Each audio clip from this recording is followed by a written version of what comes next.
Subscribe to Color Frames.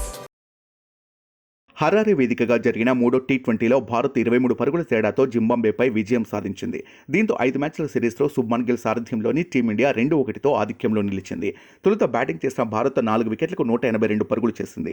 అనంతరం Zimbabwe జట్టు 6 వికెట్లకు 159 పరుగులు మాత్రమే చేయగలిగింది. ఈ మ్యాచ్లో రవి బిష్ణోయ్ అద్భుత క్యాచ్ పట్టడం అందరినీ ఆశ్చర్యపరిచింది. బిష్ణోయ్ పాయింట్ దిశలో నిలబడి గాల్లో దూకి క్యాచ్ అందుకున్న వీడియో సోషల్ మీడియాలో వైరల్గా మారింది. అవిష్కన్ ఓవర్లో బ్రియన్ బెన్నెట్ కట్ షాట్ ఆడేందుకు ప్రయత్నించాడు. కానీ బంతి బ్యాట్ అంచుకు తగిలే వెంటనే బ్యాక్వర్డ్ పాయింట్ వైపుకు వెళ్ళింది.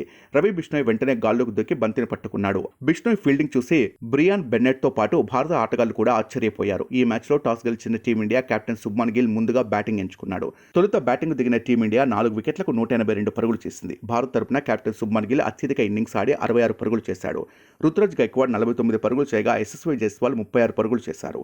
అనంతరం జింబాబ్వే జట్టు 6 వికెట్లకు 159 పరుగులు మాత్రమే చేయగలిగింది.